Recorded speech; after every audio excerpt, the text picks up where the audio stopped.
আপোনালোকে শান্তি চুক্তিৰ কাৰণে আপুনি ভোট দিলে আজি আপোনালোকৰ যি আশালৈ আহিছিলে সেইখিনি আপোনালোকক সফল হোৱা বুলি ভাবেনে? তো সৰ্বপ্ৰথমে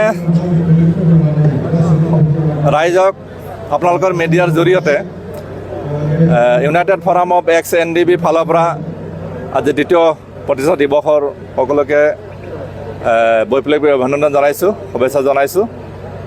আৰু আমি আজি ইউনাইটেড ফৰাম অফ এক্স NDBৰ আজি আমাৰ দ্বিতীয় প্ৰতিষ্ঠা দিৱস। আজিৰ দিনতেই 2022-ৰ 21 অক্টোবৰ তাৰিখত United forum of x NDB সংগঠনটো প্ৰতিষ্ঠা কৰা হৈছিল। আমি আগতে যিটো সশস্ত্ৰ সংগ্ৰামত আছিলোঁ তেতিয়া কিবা কাৰণত কেইবাটা ভাগত বিভক্ত হৈ আছিলে। তো শান্তি চুক্তি হ'ল। শান্তি চুক্তিৰ পিছত NDB নামৰ যিটো সশস্ত্ৰ সংগঠন সেই সংগঠনটো ভংগ কৰি দিয়া হ'ল। ভংগ কৰাৰ পিছত আমি চেদেলি ভেদেলি হৈ আছিলোঁ। আশা ৰাখিছিলোঁ আমাৰ আৰু কৰণীয় একো নাথাকিব। আমাৰ যি চৰকাৰ আছে, অসম চৰকাৰ, BTC চৰকাৰ, এই শান্তি চুক্তিৰ জৰিয়তে যিখিনি দফা কাৰ্যকৰী কৰিব লাগে সেইখিনি সম্পূৰ্ণ কৰিব বুলি আমি আশা আৰু বিশ্বাসত আছিলোঁ। কিন্তু দেখা গ'ল যে আমাৰ সমস্যাসমূহ সমাধান হোৱা নাই। আমাৰ সমস্যাসমূহ বহুখিনি সমস্যা, যেনে আমাৰ ৰিহেবিলিটেশ্যন, পুনৰ সংস্থাপনৰ যি ব্যৱস্থা সেই ব্যৱস্থাসমূহ হোৱা নাছিল। আমাৰ শ্বহীদ পৰিয়ালৰ যিখিনি সাহায্য পাবলগীয়া সেইখিনি সম্পন্ন হোৱা নাছিল। তাৰপিছত আমাৰ যিবিলাক কেছ আছিল, কেছটো অকল অসমতে নহয়, গোটেই উত্তৰ পূৰ্বাঞ্চল পশ্চিমবংগকে আদি কৰি আমাৰ চুবুৰীয়া ৰাজ্য প্ৰত্যেকখন ৰাজ্যতে আমাৰ কেছবিলাক আছিলে। তাৰপিছত আমাৰ চুবুৰীয়া ৰাষ্ট্ৰ ভূটানত, নেপালত আমাৰ কেছসমূহ আছিলে। এই বিশেষ যিখিনি আমাৰ অতি সোনকালে কাৰ্যকৰী কৰিবলগীয়া বা কেছবিলাক নিষ্পত্তি হ'বলগীয়া আছিলে সেইবিলাক হোৱা নাছিল। গতিকে দেখা গ'ল যে চৰকাৰে একো কৰা নাই। গতিকে আমি চৰকাৰকতো ক'ব লাগিব, সোঁৱৰাই দিব লাগিব বা দাবী আমাৰ যে প্ৰাপ্য অধিকাৰ সেইসমূহ সাব্যস্ত কৰিব লাগিব। সেইকাৰণে আমি আকৌ প্ৰাক্তন NDB যিখিনি সদস্য আছিলে, প্ৰাক্তন NDB আৰু NDBৰ লগত জড়িত আমাৰ যিখিনি পৰিয়াল আছে, যিখিনি বিভিন্ন সমস্যাৰ লগত জড়িত আছে, আমি আকৌ একত্ৰিত হৈ আজিৰ দিনটোতে আমি United forum of x NDB বুলি এই সংগঠনটো আমি প্ৰতিষ্ঠা কৰি লৈছোঁ।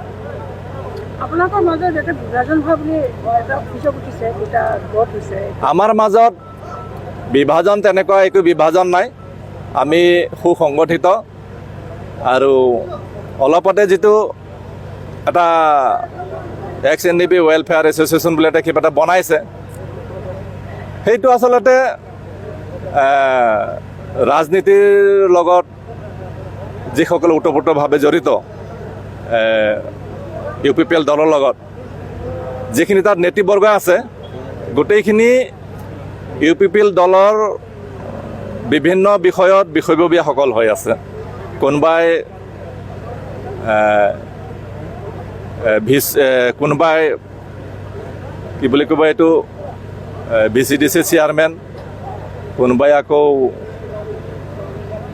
কি বুলি কৈছিলে, TCLCCৰ চেয়াৰমেন, ভাইচ চেয়াৰমেন, কোনোবাই আকৌ বিভিন্ন ধৰণে সেই দলৰ লগত জড়িত।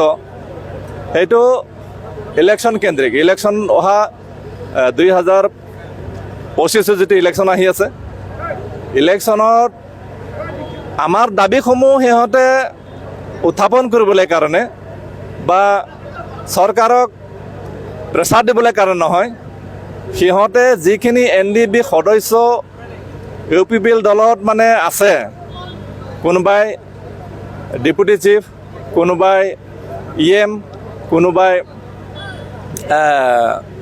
MCLA আছে, সেইখিনি হয়তো অহা 2025-ৰ নিৰ্বাচনৰ সময়ত টিকেট নাপাবও পাৰে। সিহঁতৰ টিকেট পোৱাটো হয়তো কঠিন হৈ পৰিছে। সিহঁতৰ যিটো নেকি আজি তাৰিখত যিটো পজিশ্যন, সেই হিচাপে সিহঁতৰ টিকেট পোৱাটোৱে কঠিন হৈ পৰিছে। গতিকে এই মানুহখিনিক লৈ পেলাই টিকেটৰ দাবী কৰিবলৈ কাৰণেহে সিহঁতে বনাই লৈছে। এইটো NDBৰ সমস্যাসমূহ সমাধান কৰিবলৈ কাৰণে, দাবী উত্থাপন কৰিবলৈ কাৰণে নহয়, টিকেট দাবী কৰাহে সংগঠন এইটো। ইহঁতে গোবিন্দ বসুমতাৰী, ফেৰেংগা আৰু কোনোবা চানজাৰাং, সিহঁতৰ টিকেট দাবী কৰি দিবলৈ কাৰণেহে সিহঁতৰ প্ৰয়োজনৰ খাতিৰত বাকী যিখিনি সিহঁতৰ লগত জড়িত যিখিনি প্ৰাক্তন NDB সদস্য, সেইখিনি সিহঁতে টিকেট দাবীদাৰ সংগঠন হিচাপে বনাই লৈছে, বাকী একো নহয়। চাব, এইটো সম্পূৰ্ণ ইলেকশ্যনৰ মানে এইটো এটা উদ্দেশ্য কৰিহে এইটো সংগঠনটো বনাইছে। বাকী যিসকলে আছে সিহঁতে ভালকৈ জানে। আমাৰ United forum of x NDB, আমি গোটেই অসম, আনকি আমি অসমৰ যিমানখিনি জিলাৰ পৰা আমাৰ NDB সংগঠনৰ সদস্য আছিল, প্ৰত্যেকখন জিলাতে আমি জিলা সমিতি কৰিছোঁ। কাৰ্বি আংলং, গোলাঘাটৰ পৰা আদি কৰি ডিমাপুৰলৈকে আমি সংগঠন বনাইছোঁ। আনকি আমি পশ্চিমবংগতো আমি সংগঠন কৰিবলৈ কাৰণে গৈ আছোঁ। তো আমাৰ লগত প্ৰাক্তন NDB যিমানখিনি জিলাৰ পৰা সশস্ত্ৰ সংগ্ৰামৰ লগত জড়িত আছিল, NDB আছিল, সকলো আমাৰ লগত আছে। আৰু আমি আমাৰ প্ৰাপ্য প্ৰতিষ্ঠা কৰিবলৈ কাৰণে, প্ৰাপ্য দাবী আমি উত্থাপন কৰিবলৈ কাৰণে আমি সংগঠন বনাইছোঁ। আমাৰ যিসকল আজি জেলত আছে, যিসকল ফাঁচীৰ কাঠত ওলমিবলৈ কাৰণে গৈ আছে, যিসকলে যাৱজ্জীৱন কাৰাদণ্ডে দণ্ডিত হৈ আছে, যিসকলে আজিলৈকে ফাষ্ট ট্ৰেক আদালতত মানে কেছ বিচাৰাধীন অৱস্থাত আছে, আজি আমাৰ প্ৰতিষ্ঠাপক সভাপতি ৰঞ্জন দৈমাৰী জেলত আজি কাৰাগাৰত বন্দী হৈ আছে, এই সকলোবিলাক আমি মুক্ত কৰিবলৈ কাৰণে আমাৰ দাবীসমূহ সকলো দাবী আমি আদায় কৰিবলৈ কাৰণে আমি চৰকাৰৰ লগত আমি আলোচনা কৰিছোঁ। চৰকাৰৰ লগত আমি বহুল আমি আলোচনা কৰিছোঁ। আলোচনাৰ জৰিয়তে আমাৰ সন্মানীয় মুখ্যমন্ত্ৰী ডক্টৰ হিমন্ত বিশ্ব শৰ্মাদেৱে আমি যিখিনি দাবী উত্থাপন কৰিছোঁ, সকলোখিনি দাবী মানি লৈছে। আৰু সেইটো অলৰেডি মাইনৰ্ছ হিচাপে ওলাই গৈছে। আৰু এইটো লাহেকৈ সেইটো আমি ফল দেখিবলৈ পাইছোঁ। ছজন যিটো ভূটানৰ জেলত আবদ্ধ হৈ আছিল, ভূটানৰ জেলত আছিল, সিহঁতৰ 24 বছৰ জেলত আছিল। গতিকে United forum of x NDB দাবী কৰাৰ লগে লগে সিহঁতে 8 বছৰ 8.5 বছৰ জেলত থকাৰ পিছত সিহঁতে মুক্ত হৈ আছে। আমাৰ এতিয়া নেপালত এজন সদস্য আছে, তেখেতকো অতি শীঘ্ৰে আমি মুক্ত কৰিব পাৰিম বুলি আমি আশা ৰাখিছোঁ।